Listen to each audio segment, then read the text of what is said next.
السلام علیکم دوستو آپ نے ریل گاڑیوں کے ٹریک تو دیکھے ہوگی، مگر کبھی سوچا ہے اس پر اتنی زیادہ بجری یا پتھر کیوں موجود ہوتے ہیں؟ اس کا جواب بہت دلچسپ ہے، بلکہ یہ معمولی نظر آنے والی بجری در حقیقت آپ کی جان بچاتی ہے، یعنی ٹرین کو پٹری سے اترنے نہیں دیتی۔ در حقیقت یہ بجری ایسے وزن کا کام کرتی ہے جو ٹریک پر لگے لکڑی کے تختوں کو اپنی جگہ سے ہلنے نہیں دیتا اور ٹرین پٹری سے نیچے نہیں اترتی۔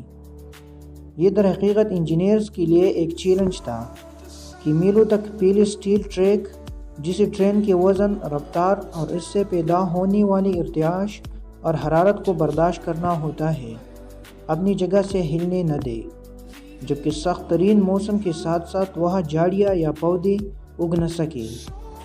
تو اس دلچسپ مسئلے کا حل لگ بھگ 200 سال پہلے اس بجری کی شکل میں سامنے آیا، اور جب سے اس میں کوئی تبدیلی نہیں آئی ہے۔ اس زمانے میں انجینئرز نے خالی میدان میں ٹریک بچھانے کے بعد اس کی بنیاد کو اتنا بلند کیا کہ پانی میں ڈوب نہ سکے، جبکہ بنیاد کے اوپر بڑی مقدار میں بجری کو بھر دیا، جس کے بعد لکڑی کے تختوں کو لگایا گیا جو کہ 9 انچ چوڑے اور 7 انچ موٹے تھے۔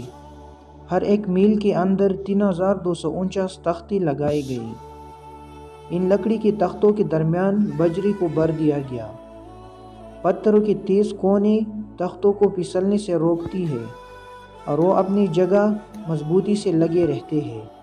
تو یہ صدیوں پرانا عمل اب بھی انتہائی مؤثر ثابت ہو رہا ہے اور لوگوں کو ہزاروں میل کا سفر کرنے میں مدد دیتا ہے، اور کوئی بھی موسم ٹرین کو چلنے سے روکنے میں ناکام رہتا ہے۔